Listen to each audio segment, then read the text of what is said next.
دروس سیرت کا 50واں درس ہے۔ میں نے آپ سے عرض کیا تھا کہ انشاءاللہ کوشش کریں گے کہ 50 درسوں میں سیرت طیبہ مکمل ہو جائے، لیکن مکمل نہیں ہو سکی ہے 50 میں، لیکن اس بات کی امید ہے کہ انشاءاللہ 52 درسوں میں مکمل ہو جائے گی۔ آج حجۃ الوداع اور خطبہ غدیر خم پر بات ہوگی انشاءاللہ، وہ جو مشہور روایت ہے اور جس کی بنیاد پر بعض غلط فہمیاں بھی موجود ہیں۔ تو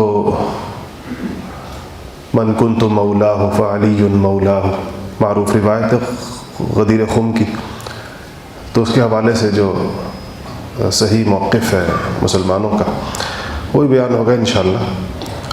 اور اگلے جو 2 جمعے ہوں گے، زندگی رہی تو انشاءاللہ آپ صلی اللہ علیہ وسلم کا اس کے فوراً بعد ہی، یعنی حجۃ الوداع کے کم و بیش 3 مہینے کے بعد، کیونکہ حج ہوا ہے اس میں ذی الحجہ میں، اس کے بعد محرم ہے اور پھر سفر ہے اور ربیع الاول میں آپ کا وصال ہے، تو اس کے بعد آپ کا مرض الوفات شروع ہو گیا تھا۔ اس کی تفصیل درمیان میں کچھ باتوں کے بعد، کچھ واقعات کے بعد پھر آپ کا وصال، وہ تو 2 جمعے شاید ان 2 اگلے موضوعات میں، تو 52 جمعوں میں انشاءاللہ سیرت طیبہ مکمل ہو جائے گی۔ اور اتفاق ہی ہے کہ سال میں جمعے ہوتے بھی 52 ہی ہیں، تو یہ ایک پورے سال کا الحمدللہ ایک نصاب سا بن گیا ہے۔ اس کے بعد انشاءاللہ خلفائے راشدین کی سیرت پر اور حضرات عشرہ مبشرہ کی سیرت پر بات ہوگی، اور اس کے بعد پھر اس کے لیے ذہن میں ایک تجویز ہے، وہ میں آپ کے ذہن میں آپ کے سامنے رکھوں گا انشاءاللہ کہ سیرت کے بعد کیا چیز شروع کی جائے، تو وہ پھر آپ کو میں بتاؤں گا انشاءاللہ ان چند جمعوں کے بعد۔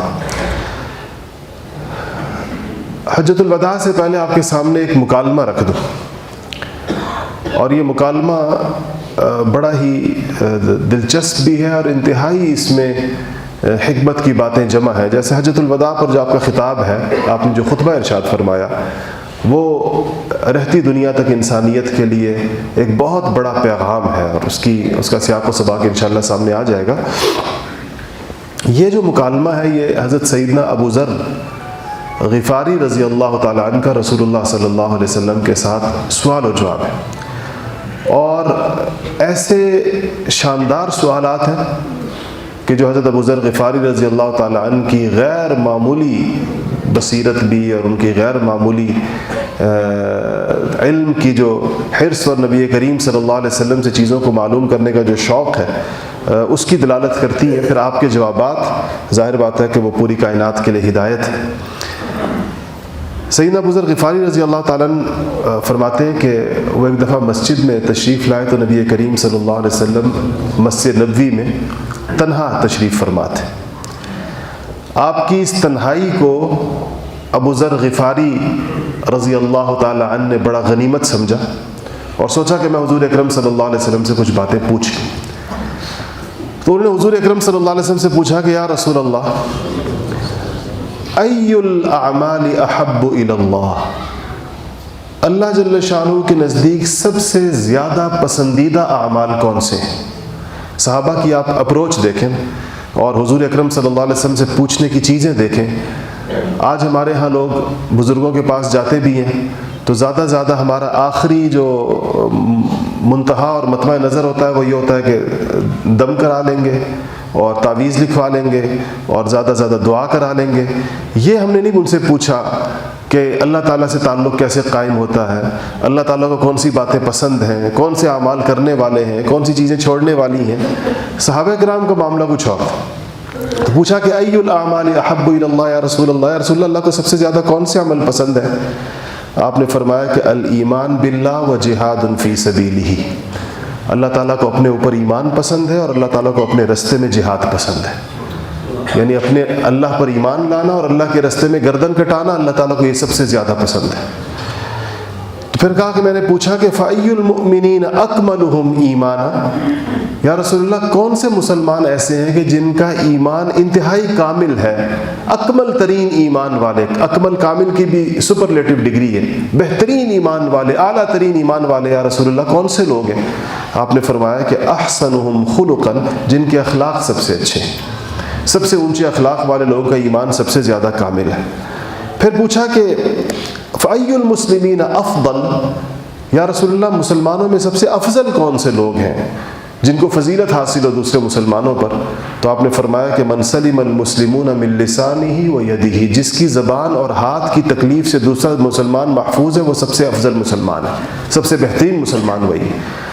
تو کہا کہ پھر میں نے پوچھا کہ ای الہجرت افضل، یا رسول اللہ ہجرت کون سی سب سے افضل ہے؟ آپ نے فرمایا کہ من حجر السوء، جو اللہ تعالیٰ کو ناپسندیدہ چیزوں کو چھوڑ دے، سب سے اونچی ہجرت یہ ہے۔ ہجرت کہتے ہی چھوڑنے کو، اصل میں وطن چھوڑنا اعلیٰ ترین ہجرت ہے۔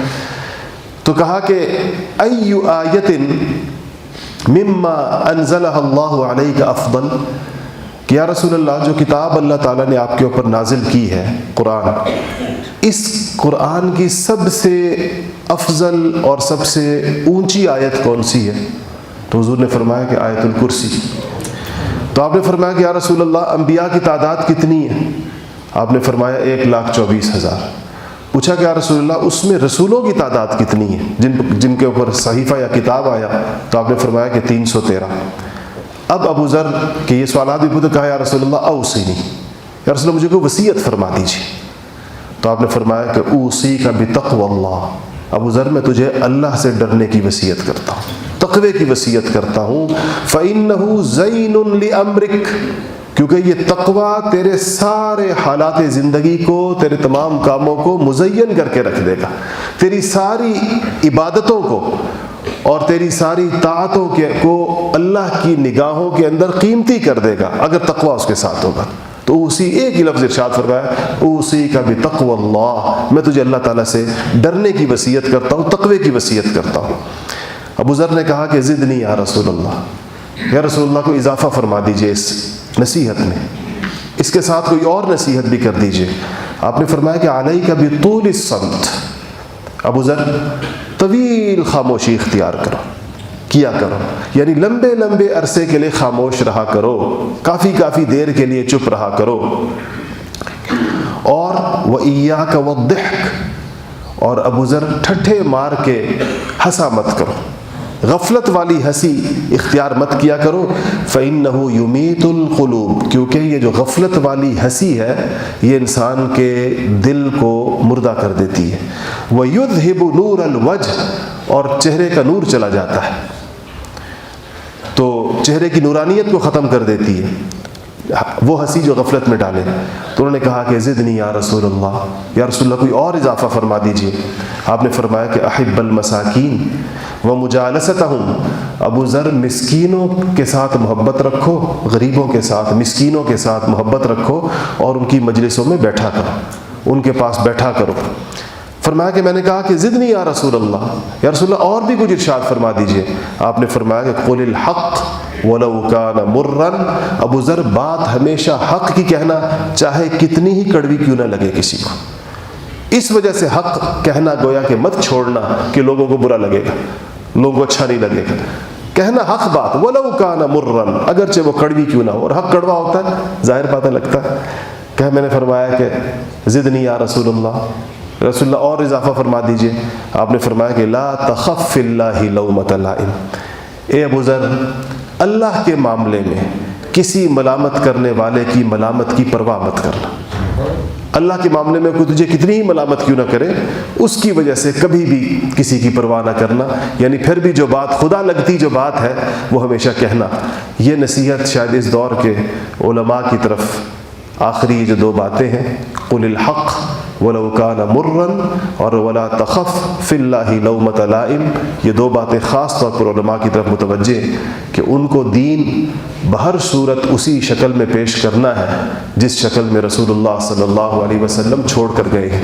نہ انہوں نے حکمرانوں کی خوشنودی کو دیکھنا ہے، نہ انہوں نے مالداروں کے مال کی طرف دیکھنا، نہ انہوں نے اہل منصب اور اہل جاہ کے عہدوں سے ڈرنا ہے، نہ ان کی طاقت سے خوفزدہ ہونا ہے، بلکہ ان کو جو حق بات قرآن و سنت میں موجود موجود ہے، جس طرح قرآن و سنت میں آئی ہے اسی طرح عوام الناس تک پہنچانی چاہیے. یہ ان کے کندھوں کے اوپر سب سے بڑی ذمہ داری ہے اور آخرت میں ان سے اسی بات کی پوچھ ہوگی. یہ وہ مکالمہ تھا جو میں نے کہا کہ آپ کو عرض کروں، جو رسول اللہ صلی اللہ علیہ وسلم کے ساتھ حضرت ابو ذر غفاری رضی اللہ تعالیٰ عنہ نے آپ سے پوچھا تھا.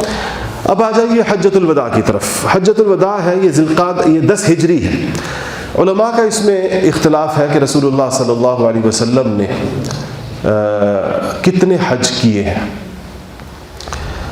اتنے پر تو تقریباً اتفاق ہے، یہ بات تو متفق علیہ ہے کہ ہجرت کے بعد آپ نے ایک ہی حج کیا ہے، یہی جو حجۃ الوداع آ رہا ہے. لیکن ہجرت سے پہلے جب مکہ کی زندگی تھی حج تو ہوا کرتے تھے، اور آپ کو پتہ ہے کہ بیعت عقبہ ہوئی ہے، عقبہ اولیٰ ہوئی ہے، ثانیہ ہوئی ہے، ہجرت سے پہلے ہوئی ہے.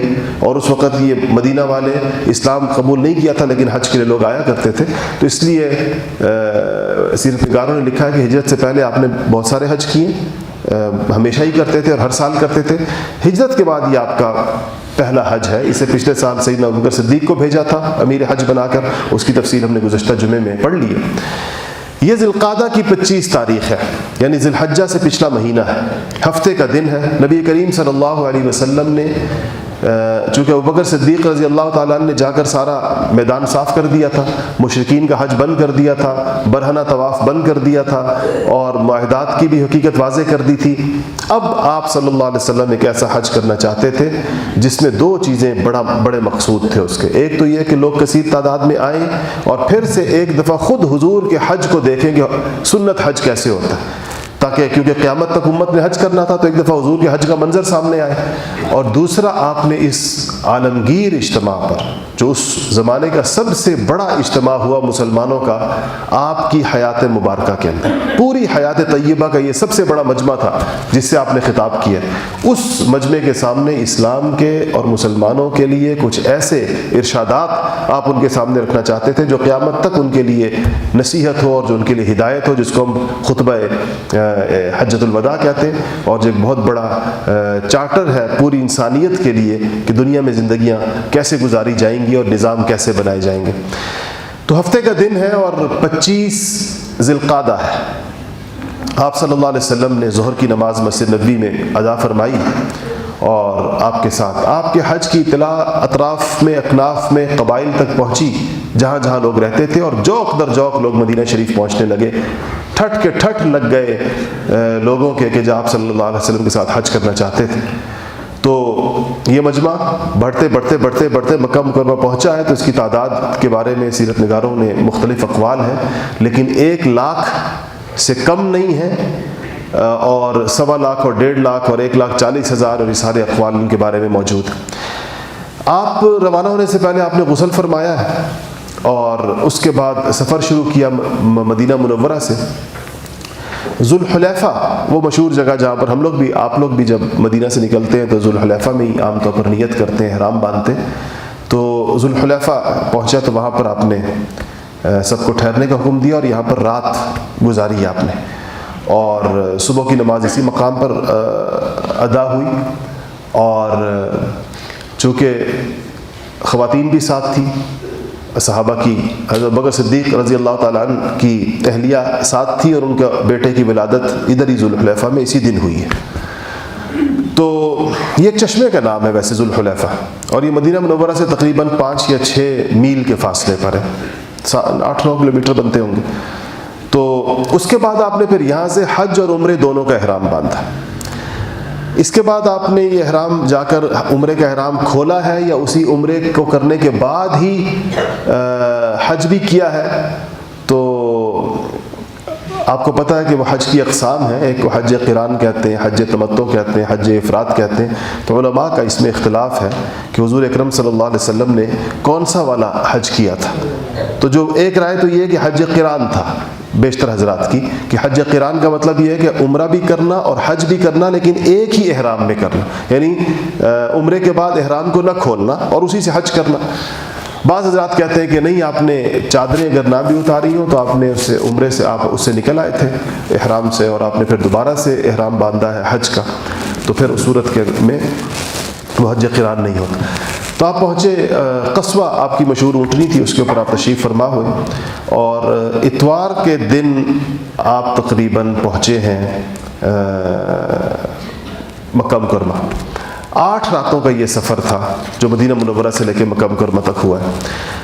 مکہ مکرمہ پہنچے، آپ نے وہاں پر طواف فرمایا، اور طواف سے پہلے آپ کی عادت شریفہ تھی کہ آپ حجر اسود کو بوسہ دیا کرتے تھے. اب بھی سنت ہے، اگر رش نہ ہو اور کوئی بندہ دے سکے تو پہلے حجر اسود کو بوسہ دیا، اور اس کے بعد آپ نے طواف شروع کیا. اور طواف کا طریقہ یہ تھا کہ خانہ کعبہ جو ہے وہ آپ کے لیفٹ سائڈ پر، آپ کے بائیں ہاتھ کی طرف ہوتا تھا، جس طرح آج کل آپ لوگ اور ہم سارے لوگ طواف کرتے ہیں. طواف پورا ہوا تو آپ تشریف لائے مقام ابراہیم پر. وہاں پر آ کر آپ نے 2 رکعت جو طواف کے 2 رکعت ہوتے ہیں، جو 2 نفلیں ہوتی ہیں، وہ ادا کی، اور وہاں آیت پڑھی وَاتَّخِذُوا مِن مَقَامِ إِبْرَاهِيمَ مُصَلًّى. اس کے بعد پھر آپ تشریف لے گئے اور آپ نے جا کر حجر اسود کو دوبارہ بوسہ دیا. اب ہم لوگ چونکہ بوسے کا وقت نہیں ہوتا، یعنی موقع نہیں ہوتا، رش ہوتا ہے بہت زیادہ، تو ہم استلام کر لیتے ہیں، اس کی بجائے اس کا قائم مقام ہاتھ اٹھا لیتے ہیں. اور پھر آپ تشریف لے گئے صفا کی طرف، اور یہاں پر آپ نے وہ آیتیں پڑھی کہ ان الصفا والمروۃ من شعائر اللہ فمن حج البیت او اعتمر فلا جناح علیہ ان یطوف بہما ومن تطوع خیرا فان اللہ شاکر علیم. تو اس کے بعد آپ نے یہ سعی کی، جس کو ہم کہتے ہیں صفا و مروہ کے 7 چکر لگائے. ان 7 چکروں کے بعد احادیثی کتابوں سے پتہ چلتا ہے کہ آپ نے احرام نہیں کھولا، اور چونکہ احرام نہیں کھولا اور اس لیے ان علماء کی رائے زیادہ قوی معلوم ہوتی ہے جن کی رائے یہ ہے کہ آپ نے حج قران فرمایا، کیونکہ اس کے بعد پھر حج کے ایام شروع ہونے والے تھے. تو بعض صحابہ نے جنہوں نے قربانیاں اپنے ساتھ نہیں لائی تھی، انہوں نے اپنے احرام کھول دیے، اور پھر 8 ذی الحجہ کو ان سارے حضرات جنہوں نے احرام کھولے تھے انہوں نے دوبارہ احرام باندھے، اور باقیوں نے ان کے احرام چلتے رہے کیونکہ وہ قربانی کے بعد احرام کھولیں گے. 8 ذی الحجہ تک نبی کریم صلی اللہ علیہ وسلم مکہ مکرمہ میں مقیم رہے، اور 8 کو مکہ سے چل کر مینا تشریف لے گئے. اور یہاں پر پھر آپ زور و شور کے ساتھ مکہ سے نکلتے ہی جو تلبیہ آپ نے شروع کیا وہ جگہ جگہ اور بڑی اونچی آواز میں اور بار بار. آج کل کے حاجیوں میں ایک کمی جو ہے، اور ہمارے حج میں بہت ساری چیزوں میں عبادات میں کمی آئی ہے. ایک کمی آئی ہے کہ ہم تلبیہ نہیں پڑھتے صحیح طرح سے. تلبیہ زور سے پڑھنے کی چیز ہے، اونچی آواز کے اندر، اور جتنا زیادہ پڑھا جا سکتا ہو. یہ حج کے اندر کرنے کا ایک سب سے اہم ترین کام ہے. اللہ جل شانہ کو یہ آواز کہ جب انسان کہتا ہے لبیک اللہم لبیک، یہ آوازیں جب آسمانوں پر جاتی ہیں، اور جو یہ توحید کا جو یہ نعرہ ہے اللہم لا شریک لک لبیک، تو یہ اللہ تعالیٰ کو اتنا زیادہ پسند ہے کہ غیر معمولی رحمت الہی انسانوں کی طرف اور ان تلبیہ پڑھنے والوں کی طرف متوجہ ہوتی ہے. اس لیے اس کو پڑھنا چاہیے اور خوب زور و شور سے پڑھنا چاہیے. پھر آپ مینا میں تشریف لے کر گئے، اور وہاں سے آپ نے نماز ظہر ہے، عصر ہے، مغرب ہے، عشاء، یہ ساری مینا میں پڑھی. رات بھی وہاں بسر کی، اور اتنی دیر وہاں پر رہے کہ سورج طلوع ہو گیا. سورج کے طلوع کے بعد آپ عرفات تشریف لے گئے. مسجد نمرہ، آج بھی جو مسجد نمرہ کہلاتی ہے، اس کے پاس نبی کریم صلی اللہ علیہ وسلم کا خیمہ مبارک نصب کیا گیا. یہ عرفات کا مشرقی کنارہ ہے. وہاں آپ نے قیام کیا. پہنچ تو جلدی گئے تھے. جب سورج تھوڑا سا ڈھل گیا، یعنی زوال جب ہو گیا، تو آپ نے قصوہ کو منگوایا، اپنی اونٹنی قصوہ کو منگوایا، اور قصوہ کو منگوانے کے بعد آپ کا اس کے اوپر کجاوا جو تھا وہ کسا گیا. آپ اس کے اوپر تشریف فرما ہوئے اور وادی کے بیچ میں پہنچے، اور وہاں پر پھر کھڑے ہو کر آپ نے نبی کریم صلی اللہ علیہ وسلم نے اپنا وہ مارکۃ الآرا خطبہ ارشاد فرمایا، جو میں نے عرض کیا کہ تعلیمات نبوی میں ایک بہت ہی اہم ترین موقع جس کو سمجھا گیا، اور اس کا ایک ایک جملہ اور اس کا ایک ایک لفظ ایسا ہے کہ وہ مسلمانوں کے لیے اور اسلامی معاشروں کے لیے، اسلامی حکومتوں کے لیے، اسلامی نظاموں کے لیے، اور پوری دنیا اور انسانیت کے لیے وہ ایک مشعل راہ ہے. آپ نے اس میں جن موضوعات کو چنا، میں ان الفاظ میں انشاءاللہ کوشش کروں گا کہ آپ کے سامنے وہ نبی کریم صلی اللہ علیہ وسلم کے الفاظ آ جائیں. آپ نے سب سے پہلے قتل و غارت کو بند کرنا چاہا، اور کہا کہ جاہلیت کے زمانے سے آپس میں جو قبائل کے درمیان ایک جنگی صورتحال ہے، اور یہ ایک دوسرے کا بدلہ ضرور لیتے ہیں، اور اس کی وجہ سے صدیوں سے بھی اور سالوں سے اور دہائیوں سے دشمنیاں چلتی چلی آ رہی ہیں. آپ نے اس کے اوپر قدغن اور پابندی لگائی، اور اس کے لیے سب سے پہلے اپنے خاندان کے خون کے معاف کرنے کا اعلان فرمایا. حارث آپ کے چچا تھے، ان کے بیٹے ربیعہ، یا بعض لوگ کہتے ہیں کہ ان کے پوتے ایاس، لیکن آپ نے اپنے لفظ استعمال کیا کہ اپنے چچا زاد بھائی، کہا کہ میں اپنے چچا زاد بھائی کا خون حذیل کو، جنہوں نے اس کو بچپن کے اندر جب وہ قبیلہ بنو سعد ابن بکر کے پاس ایام طفولیت اور بچپن کے دن گزار رہا تھا، اس بچے کو وہاں مارا حذیل نے، تو میں حذیل کے اس خون کو سب سے پہلے اپنے خاندان کے اس خون کو معاف کرتا ہوں، اور اس کے بعد کہا کہ میں اعلان کرتا ہوں کہ تمہارے خون، تمہارے جو یعنی جانیں ہیں وہ اسی طرح مکرم اور محترم ہیں جس طرح کہ یہ دن مکرم ہے، اور جیسے یہ شہر مکرم ہے، اور جیسے یہ گھڑیاں مکرم۔ فرمایا کہ بعد الحمد والثناء علیہ ایھا الناس، اے لوگو، ان دماءکم واموالکم علیکم حرام الی ان تلقوا ربکم، تمہارے مال اور تمہاری جانیں ایک دوسرے کے اوپر حرام ہیں اس وقت تک جب تک کہ تم جا کر اللہ رب العزت کے ساتھ مل نہ لو، یعنی جب تک تمہاری موت دنیا میں نہ ہو جائے یا قیامت قائم نہ ہو جائے اس وقت تک۔ اور کیسی حرام ہے؟ کحرمت یومکم ھذا فی شہرکم ھذا فی بلدکم ھذا، جیسے کہ یہ دن حرمت والا ہے، جیسے کہ یہ شہر یہ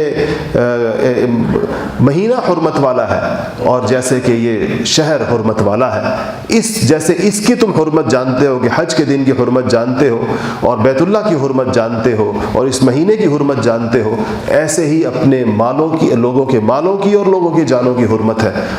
اور کہا کہ تم اپنے رب سے ملو گے، اور وَإِنَّكُمْ سَتَلْقَوْنَ رَبَّكُمْ فَيَسْأَلُكُمْ عَنْ أَعْمَالِكُمْ وَقَدْ بَلَّغْتُ فَمَنْ كَانَتْ عِنْدَهُ أَمَانَةٌ فَلْيَرُدَّهَا لِمَنْ ائْتَمَنَهُ عَلَيْهَا۔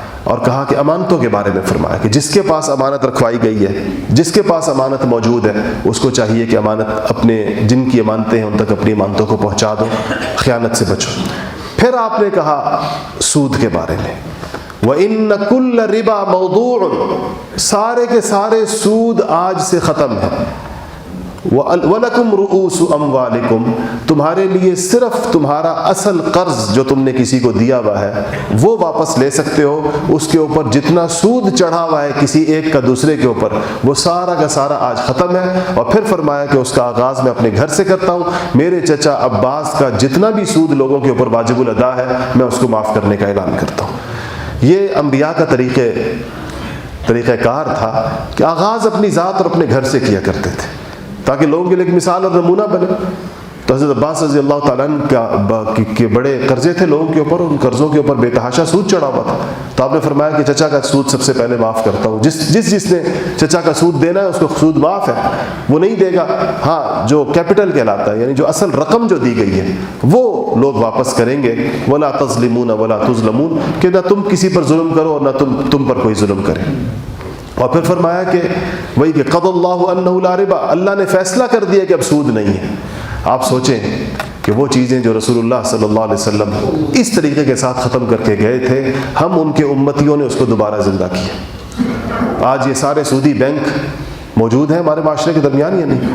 اور بجائے اس کے کہ ہم اس کو تسلیم کرتے کہ یہ سود ہے، ہم نے یہ بحثیں شروع کر دی کہ یہ وہ والا سود نہیں ہے جو اس زمانے کے اندر ہوتا تھا۔ وہ کہ سود کی بھی کوئی قسمیں اس طرح کے ہیں، بھئی جس قرضے کے اوپر، اس پر کسی وقت میں الگ سے بات آپ کو بتاؤں گا کہ سود کو سمجھنے کی ضرورت ہے کہ ہے کیا چیز۔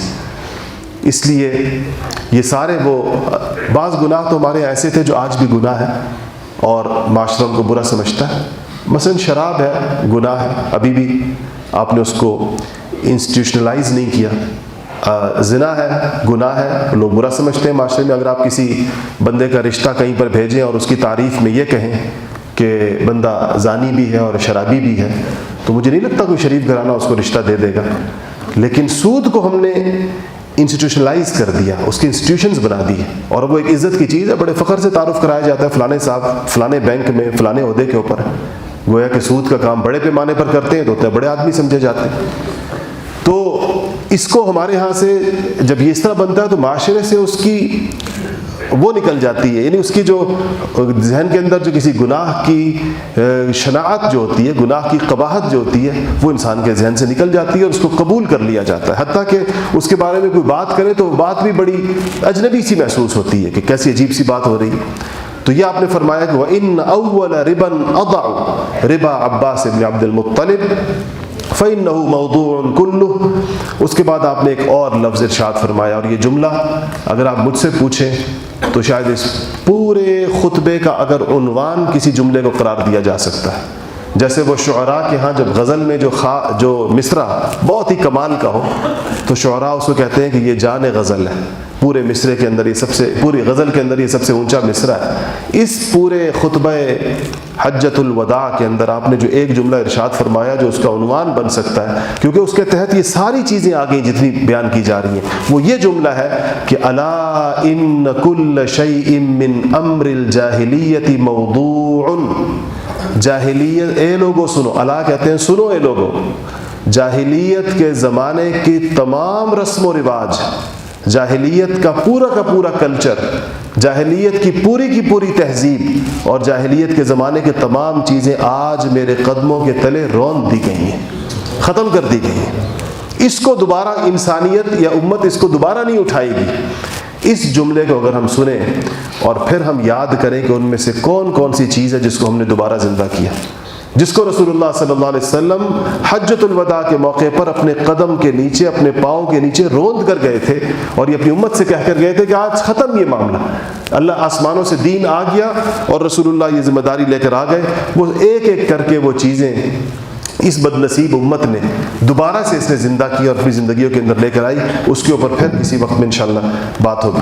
پھر آپ نے فرمایا کہ ایک بات یاد رکھو، الشیطان قد یئس ان یعبد بارضکم ہذہ ابدا، کہا کہ شیطان اب اس بات سے مایوس ہو گیا ہے کہ اس سرزمین کے اوپر اس کی عبادت ہوگی، اس کو یہ خیال بھی اس کا نکل گیا ہے، لیکن وہ تمہیں ان چھوٹے چھوٹے گناہوں میں ضرور مبتلا کرے گا جن کو تم چھوٹا سمجھتے ہو، جن گناہوں کو تم چھوٹا، بما تحقرون، جن گناہوں کو تم چھوٹا سمجھتے ہو، تمہاری نگاہ کے اندر وہ حقیر ہیں، تو تم کو ان میں وہ ضرور مبتلا کرے گا۔ ان چھوٹے گناہوں سے ہوشیار رہنا، ان چھوٹے گناہوں سے ہوشیار رہنا۔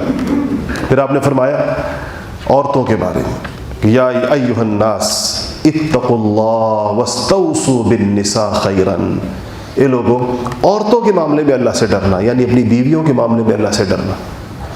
کیوں؟ کہا کہ میں تم سے ان کے بارے میں استوصوا بالنساء خیرا، میں تمہیں وصیت کرتا ہوں عورتوں کے ساتھ حسن سلوک کرنے کی، بھلائی کی وصیت کرتا ہوں، اس لیے کہ فإنہن عندکم عوان لا یملکن لانفسہن شیئا، وہ تمہارے ہاتھوں کے نیچے ہیں، یعنی تمہاری نگرانی کے اندر ہیں، تمہارے سپرد کی گئی ہیں، اور ان میں سے، اور وہ تمہارے زیر دست ہیں، اور اپنے بارے میں ان کا اختیار نہیں ہے اس طرح کا، تمہاری طرف اللہ تعالیٰ کی طرف سے وہ امانت ہے، اور اللہ کا نام لے کر وہ تمہارے لیے حلال ہوئی ہیں، یعنی تم نے ان کو نکاح میں لائے ہو، بیویوں کو خدا اور رسول کے نام پر لے کر آئے ہو، اس لیے ان کے جو تمہارے ذمے ان کے حقوق ہیں اور ان کے ذمے تمہارے حقوق ہیں۔ ان کے ذمے جو حق ہے، عورتوں کے ذمے جو تمہارا حق ہے، وہ یہ ہے کہ وہ تمہارے بستر کی حرمت کو برقرار رکھیں، یعنی تمہارے بستر پر کسی اور کو نہ آنے دیں۔ اس سے مراد یہ ہے کہ بے حیائی سے بچیں اور اغیار سے، شوہر والے تعلقات رکھنے سے بچیں، کہا کہ اور ان پر لازم ہے کہ وہ بے حیائی کا ارتکاب نہ کریں، اور اگر ان سے بے حیائی کی کوئی حرکت ہو جائے، سرزد ہو جائے، تو اللہ تعالیٰ نے تمہیں اس بات کی اجازت دی ہے کہ تم ان کو اپنی خابگاہوں سے دور کر دو، اور تم انہیں بطور سزا مار سکتے ہو، لیکن وہ ضرب جو بہت شدید نہ ہو، سخت مارنا، اور اگر وہ باز آ جائیں اس چیز سے تو پھر تم پر لازم ہے کہ ان کے خورد و نوش کا اور ان کے لباس کا، ان کی چیزوں کا تم عمدگی کے ساتھ انتظام کرو۔ پھر فرمایا کہ فاعقلوا ایھا الناس قولی فانی قد بلغت، کہ لوگوں میری بات اچھی طرح سمجھو، میں یہ اللہ کا پیغام ہے جو میں تم کو چھوڑ کر جا رہا ہوں۔ پھر اس کے بعد ایک بات ارشاد فرمائی، وقد ترکت فیکم ما لن تضلوا بعدی ابدا ان اعتصمتم بہ، کہ میں تمہارے اندر دو چیزیں چھوڑ کے جا رہا ہوں، اگر ان دو چیزوں کو تم نے مضبوط پکڑ لیا تو میرے بعد تم کبھی گمراہ نہیں ہوگے۔ اس نصیحت کو بھی ہم نے فراموش کی۔ آپ نے فرمایا کہ دو چیزیں تمہارے اندر چھوڑ کے جا رہا ہوں، اگر ان چیزوں کو دونوں کو تم نے مضبوط پکڑا تو میرے بعد تم لوگ کبھی گمراہ نہیں ہوگے۔ اور وہ کیا ہے؟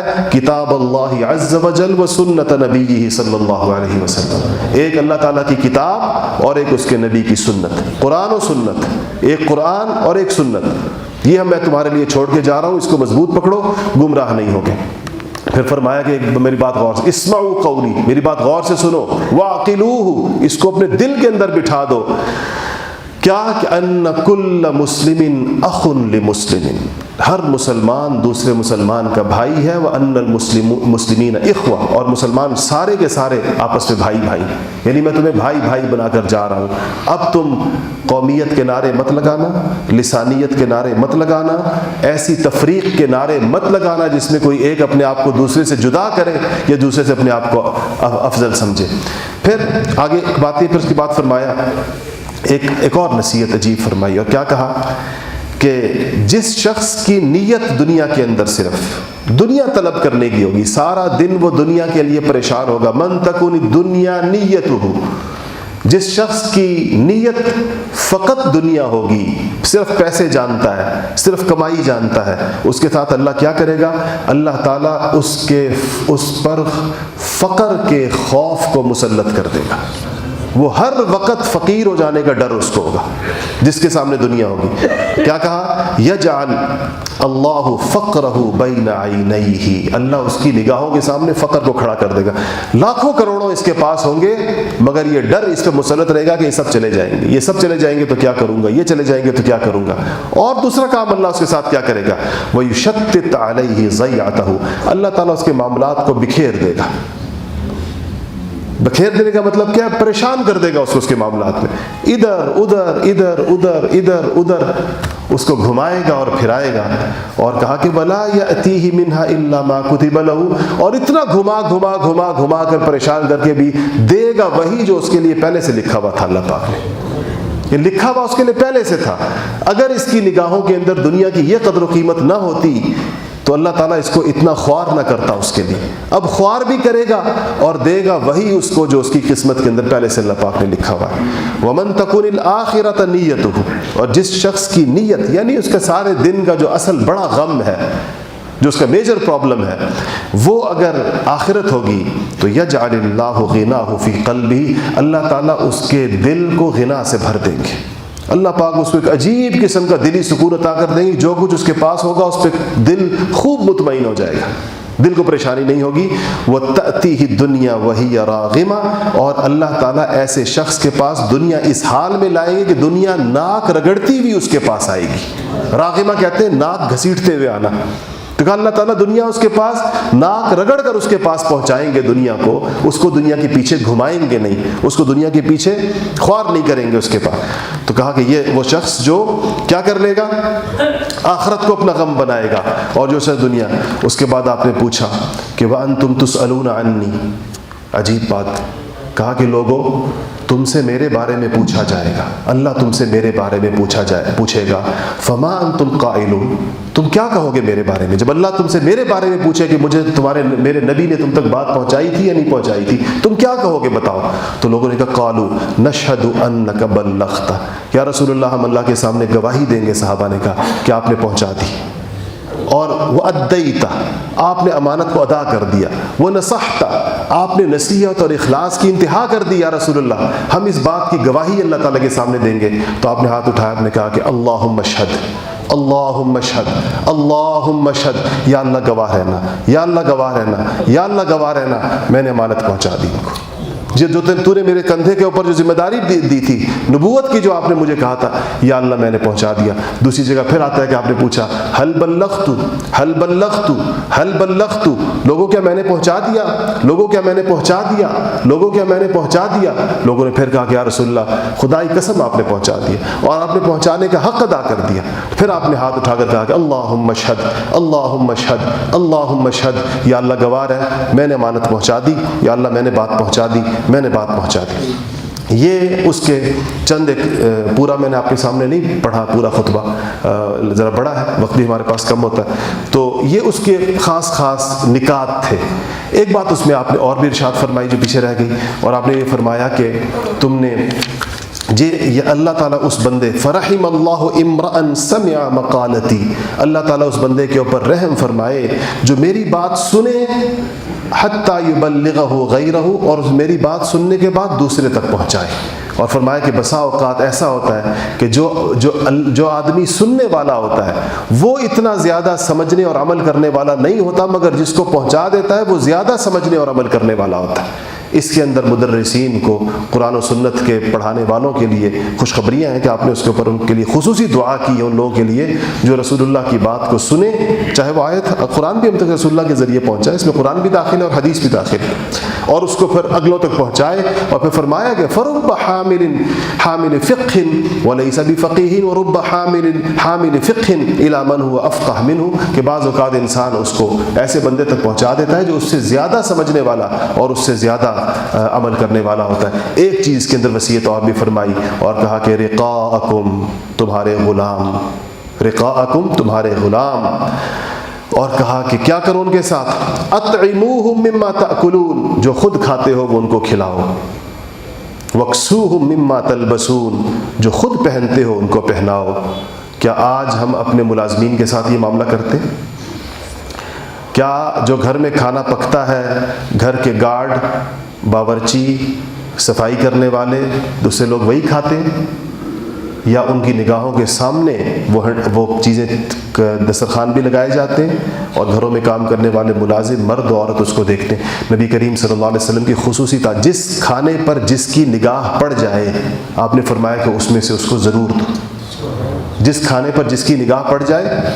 اسی لیے علماء نے لکھا ہے کہ ہوٹلوں کے کھانوں میں اس لیے برکت نہیں ہوتی کہ ان لٹکے ہوئے بکروں پر اور ان گھومتی ہوئی مرغیوں پر بھوکوں کی نگاہیں پڑتی ہیں اور وہ اس کو خریدنے کی استطاعت نہیں رکھتے، تو جو خرید کر کھاتا ہے اس کی برکت سے وہ بھی محروم ہو جاتا ہے، کیونکہ اس پر خدا جانے کتنی بھوکی نگاہیں پڑی ہیں۔ اس لیے کھانے کے چیزوں کی نمائش کرنا یہ ہماری ہوٹل انڈسٹری کے لوگوں نے پتہ نہیں کہاں سے نکالا، ہونا ہی چاہیے۔ کھانے کی چیزوں کو سامنے ادھر دیکھتے ہیں کہ ہوٹلوں کے سامنے کڑاہیاں بن رہی ہیں اور باربیکیو ہو رہا ہے اور بکرے لگے ہوئے ہیں اور غریب وہاں سے گزر رہے ہیں، اور جو ان کو دیکھ کر نہیں خرید سکتے، نہیں کھا سکتے، وہ اس پر سارا دن ان کی نگاہیں پڑتی ہیں۔ اب بتائیں کہ اس میں برکت کیا رہتی ہے؟ تو آپ نے فرمایا جس کھانے کے اوپر کسی کی نگاہ پڑ جائے، دیکھ لے۔ گھر کے ملازمین کے لیے بھی یہ حکم ہے، میں آپ لوگوں سے بھی خاص طور پر کہتا ہوں، میں نے آپ کو اس دن بھی کہا تھا، ہمارے ہم لوگ بعض اوقات اس میں اتنا ظلم کرتے ہیں۔ میں یہاں سے آ رہا تھا ایک دن اور میں نے ایک سفید ریش بزرگ کو دیکھا جو ہانپ رہا تھا اپنا سامان لے جا کر، تو میں نے اس سے پوچھا، میں نے آپ کو پہلے بھی واقعہ سنایا تھا، آج تک میرے دل پر 1.5 ہو گیا، اس کا بوجھ نہیں جاتا۔ تو سفید ریش آدمی تھا، 70 سال اس کی عمر تھی، سامان اٹھایا ہوا تھا، میں نے اس کو اپنی گاڑی میں بٹھایا، میں نے کہا بابا کدھر جا رہے ہیں؟ جون جولائی کی دوپہر تھی، کہتا ہے کہ اپنے میرے پوتے کا مسئلہ ہو گیا، میں نے چھٹی لی اور میں جا رہا ہوں۔ میں نے ویسے ہی اس سے پوچھا، میں نے خیر میں تو جا رہا تھا، میں نے ٹیکسی رکوائی کہ اس کو اس میں بٹھاتا ہوں، اس کی حالت غیر تھی کیونکہ سامان اٹھایا ہوا تھا۔ میں نے کہا بابا کہاں کام کرتے ہو؟ اس کا F11 میں گھر میں کام کرتا۔ میں نے کتنی تنخواہ دیتے ہیں؟ کہتے ہیں 11,000 روپے چوکیداری کرتا ہوں، 11,000 روپے دیتے ہیں 24 گھنٹے۔ میں نے کہا کھانا دیتے ہیں؟ کہتے نہیں کھانا نہیں دیتے۔ کھانا کہتا نہیں دیتے تو میں اپنا خود پکاتا ہوں اپنی چھوٹی سی اس کوٹھڑی کے اندر۔ اب 11,000 روپے آپ کہتا ہے، مجھ سے کہنے لگا کہ اس 11,000 میں یعنی کھانا بھی وہ پکاتا، اور اس کے بعد اب اس بیچارے کا سفر بھی تھا اور اس کا پوتا ہسپتال کے اندر تھا اور پوتا اس کا یتیم تھا، بیٹا فوت ہو گیا تھا اس کا، تو کہتا ہے میں اس کے لیے جا رہا ہوں۔ تو میں کہ جس گھر میں آپ سوچیں جو چوکیدار رکھنے کی استعداد جو گھر رکھتے ہیں، وہ 1 پلیٹ سالن اور 2 روٹیاں نہیں دے سکتے، اور اللہ کے دیے ہوئے مال میں سے جو اللہ تعالیٰ نے دیا ہوا ہے، انسان کتنا بے رحم ہے اور انسان کتنا ظالم ہے، اور اس کو انسان کی مخلوق کے ساتھ اس کا معاملہ کیسا ہے۔ یہ ان سارے گھروں میں ایسی ہوتا ہے، بڑی بڑی کوٹھیوں کے اندر، الا ماشاء اللہ۔ وہ میں ایک دن یہاں ایک معروف سیاستدان ہے، ان کا مہمان تھا F8 کے اندر، مجھے کہنے لگے کہ ہمارے یہاں، میں نام نہیں لیتا، آپ لوگ بہت سے لوگ جانتے ہیں، تو مجھے دوپہر کھانے پر بیٹھے تھے تو مجھے کہنے لگے کہ ہمارے یہاں الحمدللہ اتنا کھانا پکتا ہے کہ اس پوری گلی اور ان 3-4 گلیوں کے تمام گارڈ اور ملازمین اور نوکر اور چوکیدار ہمارے یہاں آ کر کھانا کھاتے ہیں۔ تو اس کا مطلب ہے دوسرے لوگ نہیں دیتے ہوں گے۔ 4-4 کنال کی کوٹھیاں، 2-2 ہزار گز کی کوٹھیاں، اور ایک چوکیدار کے لیے 2 روٹیاں اس گھر کے اندر نہیں ہیں۔ اس سے زیادہ بے برکت گھر کوئی اور ہوگا؟ اس سے زیادہ بے برکت دسترخوان کسی اور گھر کا ہو سکتا ہے کہ اس کے اندر ان ملازم جو چھوٹے چھوٹے جن کی تھوڑی سی تھوڑی تنخواہیں ان کی ہوتی ہیں، اس کے اندر ان کے اوپر یہ بھی کہ وہ جائیں اور جا کے ان کا بل دیکھے بازار میں جو بنتے ہیں۔ تو حضور نے فرمایا کہ میں تمہاری، ٹھیک ہے یہ ہمارے غلام نہیں ہیں، حضور کے الفاظ تو رقاءکم اس زمانے میں غلامی تھی، آج غلامی نہیں ہے، لیکن بہرحال یہ ملازمین جو ہیں، یہ کہا کہ جو تم کھاؤ ان کو وہی ان کو کھلاؤ، اسی میں سے ان کو کھلاؤ، اور جو خود پہنو اسی میں سے ان کو پہناؤ۔ یہ اسلامی تعلیمات تھیں جس کے اوپر نہ ہم عمل کر سکے اور نہ معاشرے کو اس کو نمونہ دکھا سکے. اسی لیے یہ معاشرہ آج ہمارے لیے جہنم بن گیا. اور اس جہنم کے اندر مالداروں کو بھی سکون نہیں ہے.